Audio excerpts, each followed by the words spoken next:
अस्सलाम वालेकुम। PSL 11 दो टीमें सेलेक्ट हो चुकी हैं। फैसला कर लिया गया है PCB की जानिब से। फैसलाबाद और गिलगित बल्तिस्तान की टीमें पाकिस्तान सुपर लीग 11th के अंदर जो है ना वो शामिल होंगी। और ये बड़ा अच्छा डिसीजन रहा, लेकिन बहुत सारे जो लोग जो रावलपिंडी से बिलोंग करते हैं, मुजफ्फराबाद से बिलोंग करते हैं, सियालकोट से बिलोंग करते हैं, उन लोगों के लिए ये अच्छी चीज़ नहीं है। ज़ाहिर सी बात है, हर शहर के लोग चाहते हैं कि उनके शहर की टीम हो, उनके शहर का नाम PSL के अंदर आए। लेकिन फैसलाबाद के क्राउड के लिए मैं बहुत ज़बरदस्त किस्म की मेरी नेक ख्वाहिशात थी कि जी लाजमी तौर पर फैसलाबाद की टीम आए, क्योंकि देखिए 17 साल के बाद जब फैसलाबाद के अंदर दोबारा से क्रिकेट बहाल हुई है, तो फैसलाबाद के क्राउड ने जिस तरह से क्रिकेट को वेलकम किया है, वो डिज़र्व करते थे कि लाजमी तौर पर फैसलाबाद की टीम शामिल होती, और होनी भी चाहिए थी।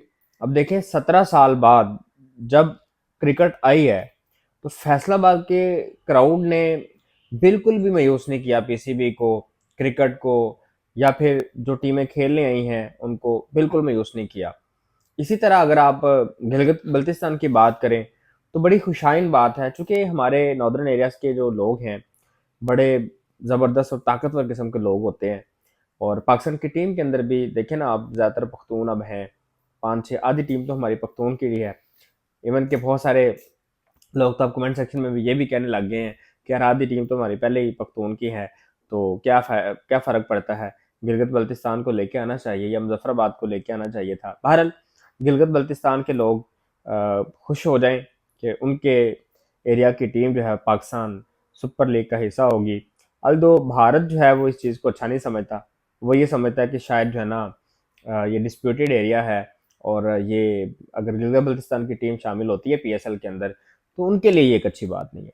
हालांकि उनको क्या लगे इन चीज़ से, भारतीय लोग जितने भी हैं वो बड़े छोटे जहन के लोग होते हैं। आप अंदाज़ा कर लें, किसी भी तरह से जब पाकिस्तान की तरफ से कोई चीज़ होती है, तो उन्होंने अपनी छोटी जहनियत दिखानी होती है। इवन आप इमर्जिंग एशिया कप के अंदर भी देख लें, जब टॉस हुई, पाकिस्तान और इंडिया के कैप्टन आए, तो जो इंडिया का पेज था ना, BCCI का पेज था, उसमें देखें पाकिस्तान के कैप्टन की पिक्चर को ही क्रॉप कर दिया गया था, दिखाया नहीं गया था। भाई हमें कोई आपके पेज के ऊपर हमारे कैप्टन की पिक्चर की जरूरत थोड़ी है, आप लोगों को जरूरत है।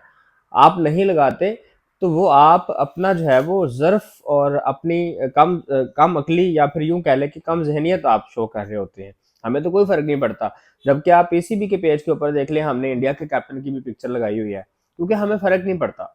हमने क्रिकेट को फ़रोग देना है। हम हमेशा क्रिकेट के जो है वो एम्बेसडर रहे हैं, अब भी हैं, पहले भी थे, रहेंगे भी इंशाल्लाह।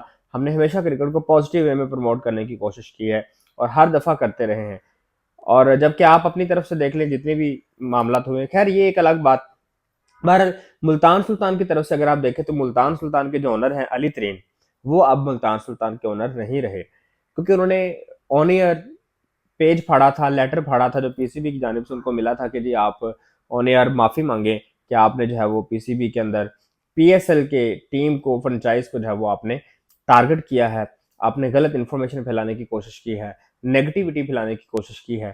तो इस वजह से जो है वो अली तरीन को जो है वो PSL के अंदर मुल्तान सुल्तान की टीम का ओनर होने से दस्तबरदार कर दिया गया है। अब ओनर नहीं रहे। अब 3 टीमों की बोली लगेगी, 3 टीमों के नए ओनर्स आएंगे, मुल्तान सुल्तान के, फैसलाबाद के, और गिलगित बल्तिस्तान के। ये 3 टीमों के नए ओनर्स आने हैं। अब अगर आप अली तरीन की तरफ से देखें, तो वो कहते हैं ये मामला जो है PCB मेरे साथ बैठ के टेबल टॉक करके भी हल कर सकता है। हालांकि टेबल टॉक करके अगर हल होते, तो आप ऑन ईयर आके लेटर क्यों फाड़ते?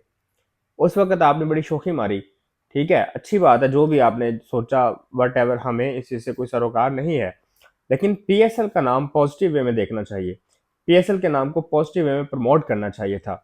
बहरहाल अब क्या होता है फैसला, मुल्तान सुल्तान की टीम का ओनर कौन होता है, फैसलाबाद का ओनर कौन होता है, और गिलगित बल्तिस्तान का गिलगित बल्तिस्तान का ओनर कौन होता है, ये तो बात की बात है।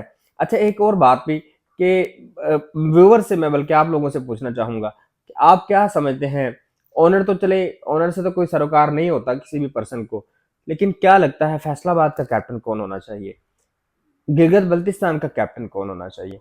आप ये कमेंट सेक्शन में ज़रूर बताएं। और दूसरी बात ये कि आप ये भी ज़रूर बताएं कि PSL 11 जो है क्या लगता है कौन सी टीम जीतेगी। और दूसरी बात और कि मैंने एक सजेशन भी दी थी मुल्तान सुल्तान के पेज के ऊपर ही कि जी अगर आप PSL को मज़ीद प्रमोट करना चाहते हैं तो आप जो है वो डिफरेंट लैंग्वेजेस के अंदर कमेंट्री भी करवाएं। एज लाइक मैंने पश्तो के अंदर, सिंधी के अंदर, बलोची के अंदर, सराइकी के अंदर एक सजेशन दी थी। और इसके अलावा आप देखिए मैंने ये कहा कि जो टिकटें हैं PSL के मैचेस की वो आसानी के साथ पब्लिक को मैसर हों और बड़ी आसानी के साथ साथ कम कीमत में भी, क्योंकि देखिए जितनी कम कीमत होगी टिकट की और जितनी आसानी के साथ अवेलेबल होगी कोई भी पर्सन उसको खरीदना चाहेगा, क्योंकि हर पर्सन चाहता है कि वो वीकेंड के ऊपर इंटरटेनमेंट के लिए जाए। और अगर टिकट जो है वो सस्ती होगी और आसानी के साथ प्रोवाइड होगी किसी भी पर्सन को तो वो लाजमी तौर पर खरीद के मैच देखने के लिए ज़रूर जाएगा। क्योंकि पाकिस्तान की जो पब्लिक है ना, और कोई इंटरटेनमेंट इनके लिए हो ना हो, क्रिकेट इनके लिए इंटरटेनमेंट है। ऑलमोस्ट आप अंदाज़ा कर लें 95% जो लोग हैं पाकिस्तान के अंदर वो क्रिकेट को अच्छा समझते हैं, क्रिकेट को फन के तौर पर लेते हैं, क्रिकेट को लाइक करते हैं। और अगर आप क्रिकेट आसानी से प्रोवाइड करेंगे तो जो 5% रहते हैं वो भी जो है वो क्रिकेट को देखना शुरू कर देंगे। तो ये मेरे ख्याल में होना चाहिए। बाकी PSL 11 के अंदर जो 3 टीमें आ रही हैं, 2 टीमें आ रही हैं, तीसरी मैं इसलिए कह रहा हूँ क्योंकि उसका भी एक नया ओनर है। मुल्तान सुल्तान का ओनर अली तरीन तो नहीं रहा, बाकी जो 2 रह गए अब देखते हैं कि उनके ओनर कौन आते हैं। Hope for the best. आप भी अपनी राय के साथ कमेंट सेक्शन में करें। Thank you.